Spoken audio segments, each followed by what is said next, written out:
Ce qui m'a donné envie de me lancer dans l'entrepreneuriat, c'était tout simplement d'être libre, d'être mon propre patron, de décider de mes horaires, de décider de ce que j'allais faire, de ce que seraient mes priorités. C'est une volonté farouche d'indépendance.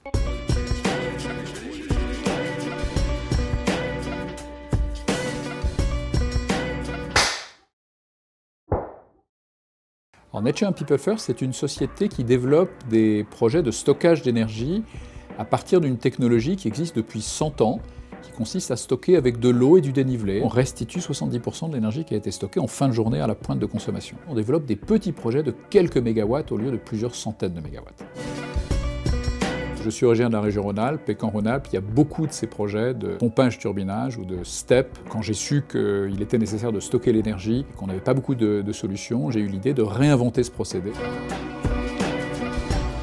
Une idée qui peut sembler être une évidence pour vous ne le sera pas forcément pour vos interlocuteurs, et il faudra toujours beaucoup de temps pour qu'elle s'impose. C'est la patience, c'est savoir qu'il faudra plus de temps que vous ne l'imaginez, laisser le temps au temps et avoir les moyens de le faire. En septembre dernier, j'ai vu arriver un appel à projet du département de l'énergie aux États-Unis et qui décidait de lancer un projet de recherche très exactement sur notre projet et sur notre vision, les micro-steps hybrides. C'était évidemment un très grand moment de voir le département de l'énergie qui considérait que ce qu'on voulait faire était stratégique et important.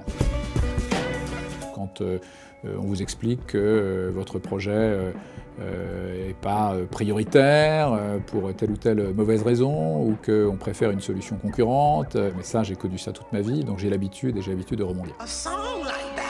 J'ai eu la chance d'être nommé entrepreneur de l'année aux États-Unis aux côtés de Steve Jobs à une époque et Steven Spielberg en 1996 dans Business Week, donc c'était une formidable consécration. Ça reste effectivement mes modèles aujourd'hui. J'avais essayé d'inventer YouTube avant YouTube, 5 ans avant, et j'ai fait une énorme erreur stratégique avec mes cofondateurs. On a considéré que de gens qui faisaient des vidéos et qui voulaient les diffuser auprès d'autres personnes, ça n'avait aucun intérêt, ça n'avait aucun potentiel.